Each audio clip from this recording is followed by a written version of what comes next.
será que em algum momento da vida a gente consegue sabotar realmente o nosso corpo? Teve uma discussão, ou então uma tristeza, aquilo lá vai trazendo uma melancolia, vai ficando em depressão, a pessoa vai caindo, de repente vai no médico, o médico diz, você não tem nada, tá tudo bem. Aí o Bob veio e falou, ih, pode ser doença psicossomática, doença do século também. Certo, Bob? Boa tarde, seja bem-vindo. Muito obrigado. Obrigada pela presença. Bom, vamos falar dessa história, dessas doenças psicossomáticas, porque agora também a pessoa não acha o sintoma, não tem um sintoma físico, não tem uma dor realmente. A pessoa fala, ih, é doença psicossomática. Até que ponto a gente pode acreditar nessa informação? Bom, Miriam, é mais ou menos assim. A dor é um mecanismo de defesa do corpo da gente. Né? A dor é útil.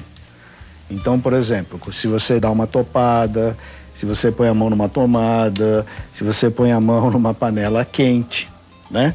Você vai sentir a dor, e essa dor é a seguinte informação. Olha, você tem que tirar a mão da tomada, você tem que tirar a mão do quente, né? Ou você se machucou, você teve um entorse, você está fazendo exercício demais. É o teu corpo conversando com você. Então, até aí, ele é útil. O que acontece são aquelas dores que, assim, a pessoa começa a desenvolver algum tipo de dor, né? E, claro, o recomendado sempre é procurar um médico, né? Porque a dor pode ser algo muito simples, mas pode ser o sinal de algo muito complicado. Então, vai no médico, começa a fazer os exames e tal, e a gente sempre fica naquela ansiedade, né? Torcendo para que não dê nada. Mas quando não dá nada, ao mesmo tempo você fica triste, porque você fala assim, bom, não tem nada, o doutor falou que está tudo em ordem, mas eu continuo sentindo a dor. Né? Então, normalmente, as pessoas começam a fazer os tratamentos triviais. Primeiro, começa a se automedicar com analgésico, o que é um grande erro. Né? Quer dizer, sempre que você tiver uma dor, você deve procurar um profissional da saúde, um médico qualificado, para que ele veja do que se trata.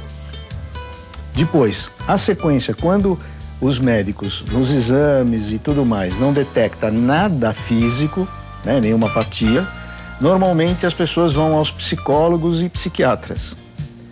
E as pessoas têm muita dificuldade de, vamos dizer assim, de aceitar que talvez ela esteja provocando a dor nela mesma. Sabotando o próprio corpo. Sabotando. É o assunto que a gente vai continuar no próximo bloco com meu querido amigo Bob Carlucci, que entende muito do assunto. Portanto, você que está na sua casa, de repente, sabe quando o marido chega pra você e diz assim, mulher, isso é frescura, hein? Você tá sempre falando disso, hein? E você fala, poxa vida, mas eu tenho essa dor, eu queria tanto que ele entendesse. Será que não é uma doença psicossomática? Só que nós, mulheres, a gente tem o dom de falar. Os homens não, mas eles também sofrem com as doenças psicossomáticas, claro. Certo, Bob? Tô, sem dúvida. Próximo bloco, a gente continua falando sobre o assunto. Não sai daí, é rápido intervalo, eu já volto. Aqui no nosso Papo de Mulher, a gente tá aqui de volta com o nosso psicoterapeuta Bob Carlucci. E a gente tava contando assim, olha, essa história de ansiedade, raiva, tristeza, alegria, são emoções que todos nós temos, certo, Bob? Isso. Mas em alguns momentos a gente acaba se perdendo dentro das nossas próprias emoções. É quando a gente diz assim, eu sou uma pessoa raivosa mesmo. Já puxei pra mim dizendo que eu sou aquilo e crio essa situação. A raiva, por exemplo, ela pode desencadear no corpo físico. Qual o sintoma? Veja, sentimentos como raiva, ansiedade, né? Hoje em dia é muito comum você ouvir uma pessoa falar assim, você é tão calmo. Não, eu sou controlado. E as pessoas acham que ser controlado é uma grande vantagem, que não é.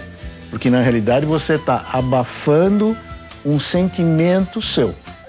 Então sentimentos como raiva, ansiedade, tristeza, isso é comprovado pela medicina, pela própria Organização Mundial da Saúde, né? Pessoas que têm frequentemente esse tipo de sentimento, a primeira coisa que acontece é o sistema imunológico baixar. Então, normalmente pessoas muito raivosas, muito ansiosas e que têm mágoa e que quer se vingar, esse tipo de coisa, normalmente começam a desenvolver doenças renais, doenças de estômago, coração, né? Asma. Tudo isso é decorrente do teu sistema imunológico, que ele baixa extremamente, e aí as doenças oportunistas acabam vindo e você acaba desenvolvendo. Assim como o medo, por exemplo, a pessoa vai medo fazer uma também. entrevista de trabalho, tá lá morrendo de medo, tá desempregado há muito tempo. Menina, não é que no dia da entrevista deu uma dor de barriga, a pessoa não sai de casa? Por quê? Ele mesmo sabotou. Ele mesmo, porque o que é? Ansiedade. Ele estava ansioso. Ele tem tanta ânsia de conseguir aquele novo emprego, porque, é claro, ele está precisando, ele está desempregado, ele tem conta para pagar, ele tem família para sustentar, que ao invés daquilo ajudá-lo, acaba atrapalhando ele. Bob, a gente percebe também que algumas crianças, alguns adolescentes, a ansiedade de ter a atenção do pai ou da mãe, acabam sempre sendo os doentinhos da família. Fulano tá sempre doente ou tá com dor de garganta. É verdade que a pessoa que tem muita dor de garganta, ela não consegue contar, falar realmente o que tá dentro, o que tá sentindo de emoções? É verdade, porque você, vamos dizer, você não está se expressando, né? A garganta, a tireoide, toda essa parte é como você se expressa verbalmente. Então, se você não fala aquilo que você quer, tá certo? Você está guardando isso para você está concentrando a tua ânsia, o teu nervosismo na sua garganta. Da mesma forma, normalmente as pessoas extremamente nervosas somatizam aonde? No estômago, né? Por quê? Porque elas tentam segurar aquela sanguinolência, aquela raiva, aquela ira, ela tenta segurar aqui no plexo dela. Tentar segurar, como você disse, é uma pessoa controlada, para alguns isso é muito bom, né? Dizer assim, olha, eu sou uma pessoa controlada, como você disse, né? Nada bom. Só que tem algumas terapias que fazem com que você continue passando pelo problema, mas enxergando de uma outra forma. Isso. São algumas terapias que seriam indicadas para as pessoas que já consultaram seus médicos. Por exemplo, tem uma dor de cabeça, já fez todos os exames, já cortou alimentos que poderiam causar dor de cabeça e mesmo assim, em alguns momentos de emoção, de raiva, de alegria, vem a dor de cabeça. Aí seria indicado a terapia para que ela cure essa doença psicossomática. Isso, essa psicossomática, porque ela, na realidade, a dor não está no físico, a dor está no mental dela, né? Então ela se pune ou ela somatiza aquele sentimento de ansiedade, ou de raiva, ou de vingança e principalmente tristeza, né? A tristeza mata, né? Mata, né? Eu acho que a pior doença que uma pessoa pode ter é a tristeza. Mas ela não procura muitas vezes, ela não tem nem às vezes noção de que está triste, ou então faz bem sentir a tristeza em alguns momentos, né, Bob? Faz bem e até a mídia, vamos dizer, ela propaga muito isso, né? Quer dizer, se você vê, é muito falado dessa coisa da tristeza, do sofrimento do outro. Sofrimento e tudo mais. É muito normal você ver duas pessoas quando se encontram, um pergunta assim pro outro, e aí, como é que tá? Ah, tá difícil. O outro pensa, puxa, graças a Deus, eu não sou o único. Pra mim tá difícil também, né? Então, na realidade, é muito diferente quando você chega pra alguém e fala, como é que você está? A pessoa fala, tá tudo ótimo, muito bem, muito obrigado. A outra pessoa fala, nossa, mas o que aconteceu?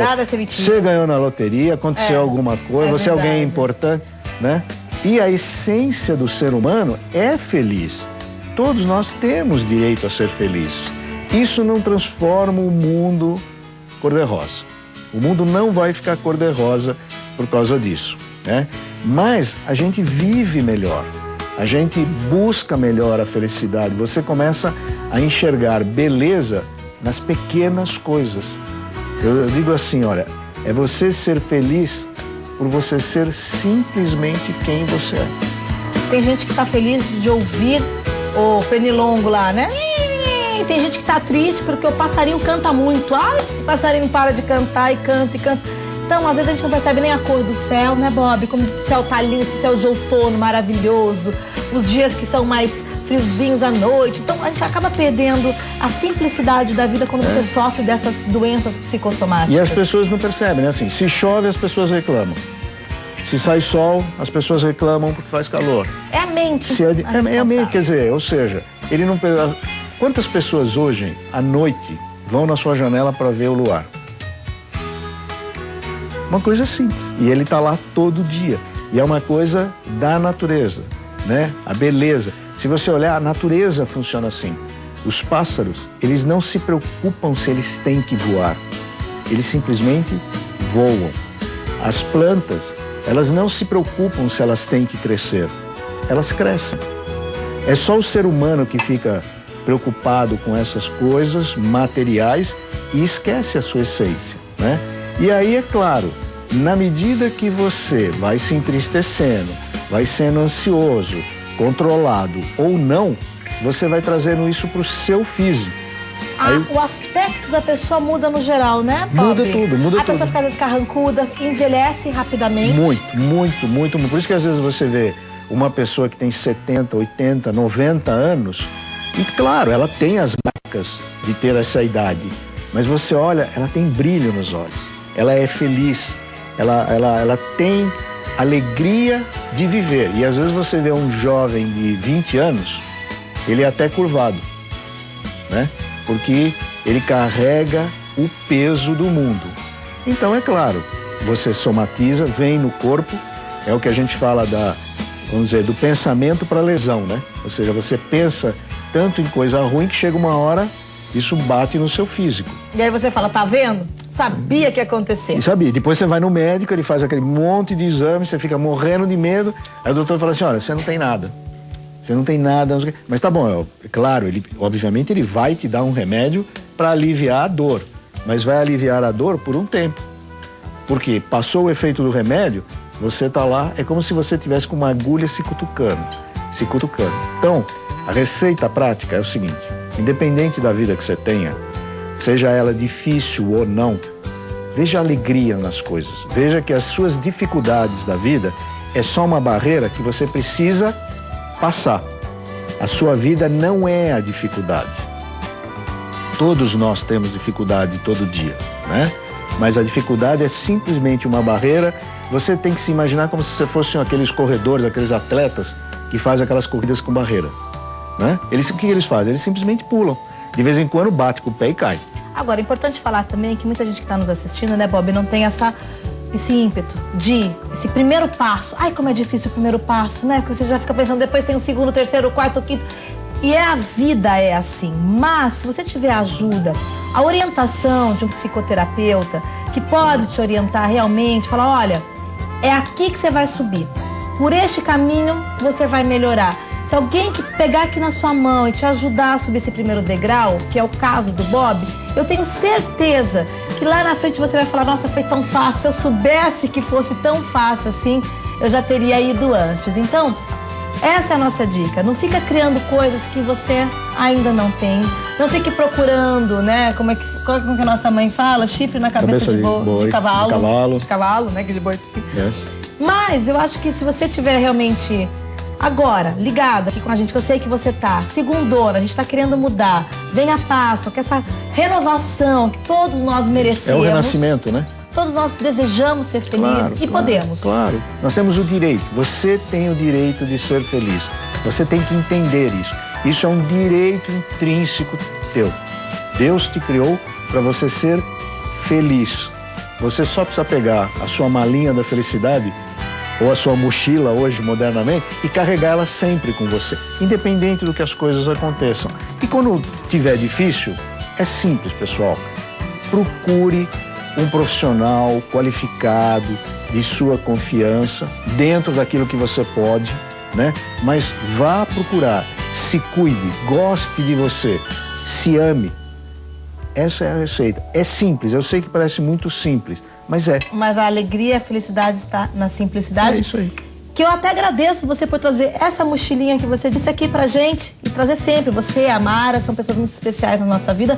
Você que tiver alguma dúvida, que quiser obter outras informações, quer se livrar da tristeza, da depressão, da melancolia, da raiva, não gosta da raiva não, nem mágoa, tá?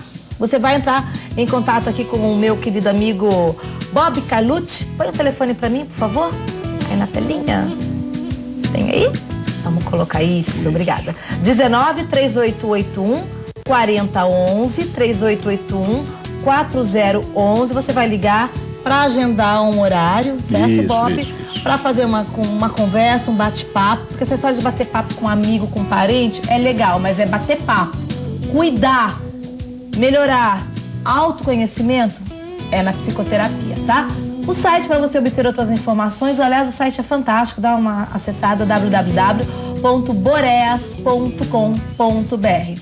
Um beijo pra Mara. Obrigado. Obrigada por deixar a nossa tarde mais iluminada, viu? Obrigado você por permitir a gente estar aqui falando um pouquinho. Obrigada, Bob. Até mais. Obrigado a você, um abraço. Vamos fazer intervalo? Pode ser um intervalo rapidinho? Pode, que aí eu volto depois com o doutor Oswald. O assunto também é muito interessante. Saímos das doenças psicossomáticas.